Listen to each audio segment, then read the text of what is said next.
aqui é o Marcos. E eu sou a Larissa.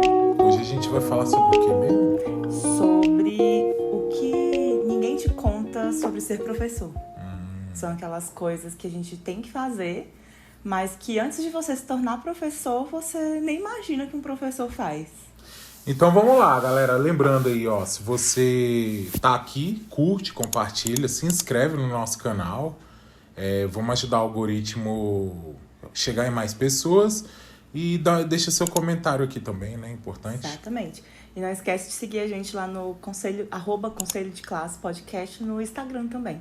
Então vamos lá, Lari. O que Então, você traz pra gente? O primeiro ponto que eu peguei foi os trabalhos que a gente vai fazer antes e depois de ser professor.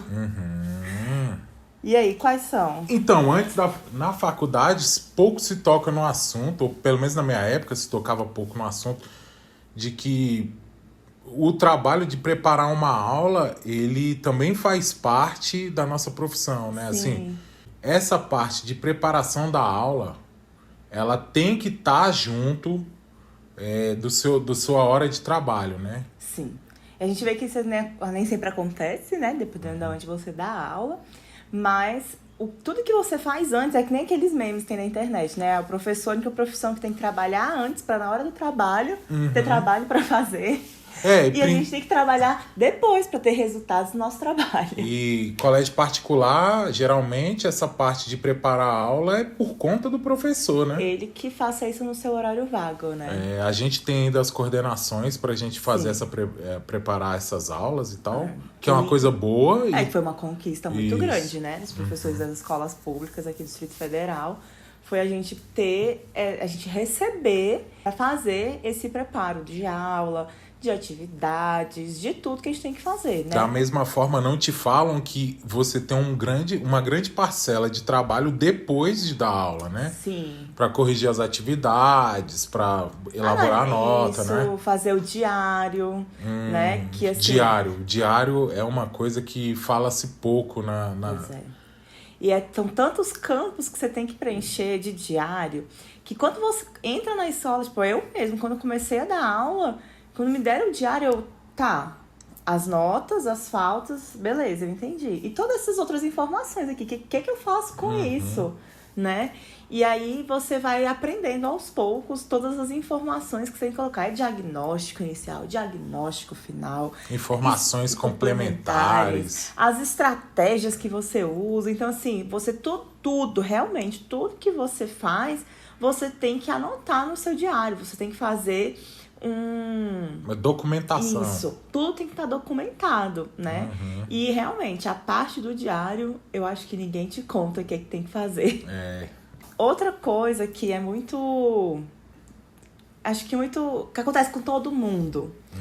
É aquela vez que você prepara uma aula ou uma atividade que você acha que vai ser super legal, super divertida, e que você chega muito empolgado para fazer isso com seus alunos.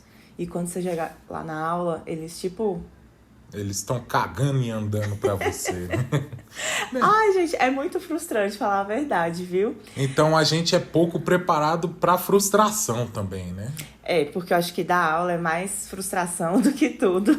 Dizem que essa nova geração aí, da galera que veio depois da gente aí, dos millennials, né? Que eles têm baixa tolerância à frustração, né? Falam que sim. E a gente percebe um pouco isso com os meninos.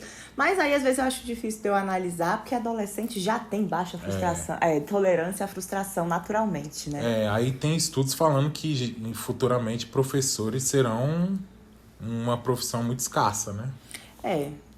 A gente vem vendo, né? De vez em quando sai alguma notícia aí dizendo que os cursos de licenciatura fecham, ou quando não tá fechando, são cursos que tem pouquíssimos alunos. Então, né? Já saiba que se você quiser ser professor, você vai ter muita frustração, viu, gente?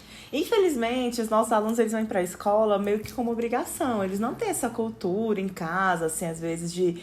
o porquê que você vai pra escola, né? Tudo bem que nem tudo é legal, nem tudo é divertido, mas tem um objetivo, né? Então, como eles não vão muito com esses objetivos, mesmo que você se esforce para fazer a melhor atividade que seja, a mais divertida, a mais leve, eles ficam frustrados, assim, eles nunca é o bom o suficiente.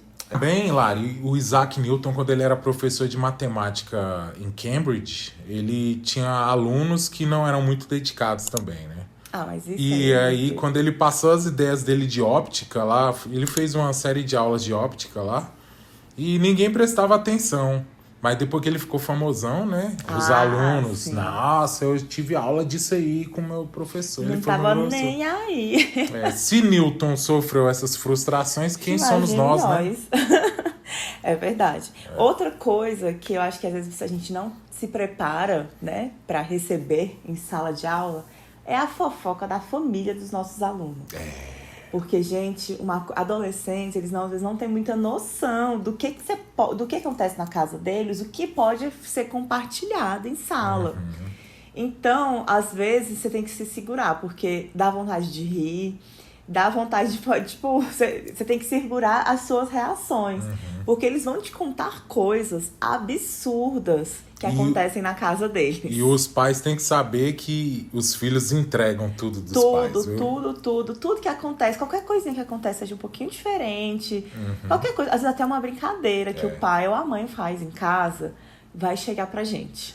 E a questão também de lidar com o pai de aluno, né, Lari? É um dos itens também, não é? Nossa, eu acho que tinha que ter um semestre inteiro na faculdade só sobre reunião de pais, quando e como chamar um pai para conversar. Como conversar com os pais também. Nossa, isso é muito difícil. Porque tá cada vez mais complicado a gente conversar com os pais. Porque os pais acham que a gente é babá mesmo, né? É muito, assim... Provavelmente todo mundo que tá assistindo isso aqui vai falar que não é assim. Mas a gente percebe que a grande maioria dos pais chega lá, tipo assim, já com 7 pedras por cima do professor. Ou então, que saco que eu tenho que vir na escola. Ele tá, tipo, enchendo o meu saco. Vai, se vira com esse menino aí na escola e pronto. Só não enche meu saco, sabe? Então é muito difícil conversar com os pais. Principalmente quando é o pai cego, né? É o pai que fala, mas em casa? Meu filho não é faz assim. isso, Eu falei, gente, mas nem a gente é igual em casa e no trabalho. Imagina se os nossos alunos vão ser a mesma coisa na sala de aula, onde ele não tem pai e mãe para ver o tempo inteiro o que ele faz. Imagina igual em casa, né? E já diziam os filósofos antigos, né? Conhece-te a ti mesmo, né? Esse é o maior segredo da vida. Se nem você se conhece, você acha que conhece seu filho? Pois é, esse povo que acha que, não, mas meu filho jamais. Sim, seu filho vai fazer coisas que você vai ficar indignado. E você nem vai imaginar. Então, por favor, gente, não chega com 7 pedras para conversar com o professor, não, porque a gente só chama um pai para conversar quando é uma situação que precisa mesmo, porque também a gente não gosta. É verdade.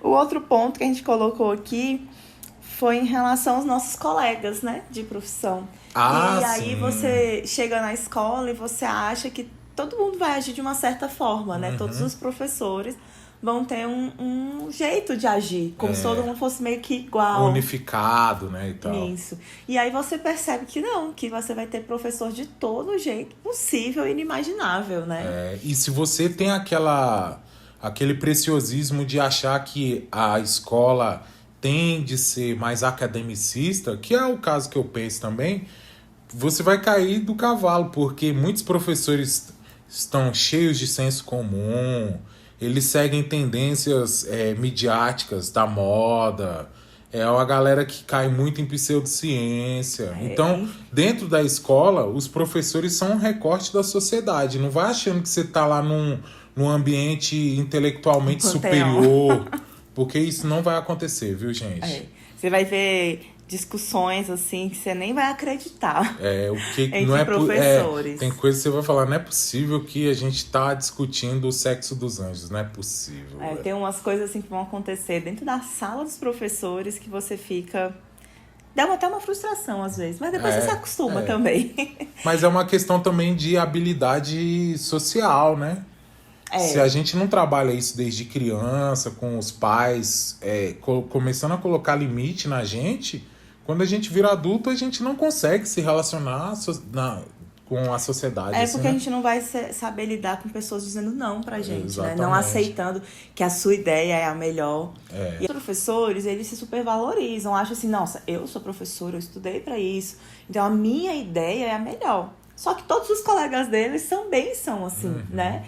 E aí você vai ver que a sua ideia não é a melhor várias vezes e que a ideia melhor nem sempre vai ser a ideia que vai ser utilizada, né? Principalmente. E aí, entrando nessa que você falou, da gente aprender a lidar com as frustrações, a gente veio para as brigas dos alunos. Que foi o último ponto aqui que eu coloquei. Porque você vai perceber que desde o ensino fundamental, do 2, né? Até o ensino médio, os nossos alunos vivem para tirar satisfação. E eles aprendem isso em casa, né? Então, em casa, a mãe e o pai ensinam de várias formas, desde falando realmente, até dando exemplo de que ele tem que tirar satisfação de tudo. Então, você vai ter brigas do tipo, mas ela me olhou feio. Não, são coisas extremamente infantis. São coisas ridículas, assim, sabe? Mas ela esbarrou em mim. Ele falou não sei o que, então ele falou tenho mal de que mim tirar pra satisfação. fulano, Eles vivem para tirar satisfação, eles acham que a opinião dos outros é extremamente importante, né? Isso é comum nessa idade. O problema não é você achar isso nessa idade. O problema é eles acharem que tudo na vida tem que ser tirado de satisfação. E aí, eles ainda estão numa fase que você tem que entender que eles são crianças. Eles só não entendem isso. Então você, professor, tem que saber que você está tratando com crianças. Então, se no caso for ensino básico, né? O fundamental. Então você tem que tratar o aluno como criança, né? Então muitas vezes você não consegue porque você não tem uma criança na sua família, você não entende. Então, geralmente, esses professores, eles têm muito conflito, né? No começo de carreira, no começo da carreira. Depois a gente vai aprendendo, assim, a lidar, né? Mas, assim, no começo, eu lembro muito de mim, mas ela falou não sei o que. Gente, quem liga? Problema da pessoa, mas pra eles é o fim do mundo, né? É o fim da vida deles alguém ter falado que achou a roupa feia. Isso já é um motivo pra tirar muita satisfação. E ter que fazer essa mediação de conflitos em sala é algo que não é ensinado pra gente na faculdade.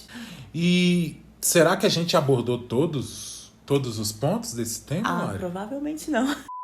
Então, se você que tá vendo aí conhecer alguma coisa que não fala para professor em formação, coloca aqui nos comentários também. Não esquece de comentar, né? De curtir, de compartilhar o vídeo, de se inscrever no canal. Se inscrever aqui no canal pra gente chegar a mais pessoas. É isso aí. Muito obrigada.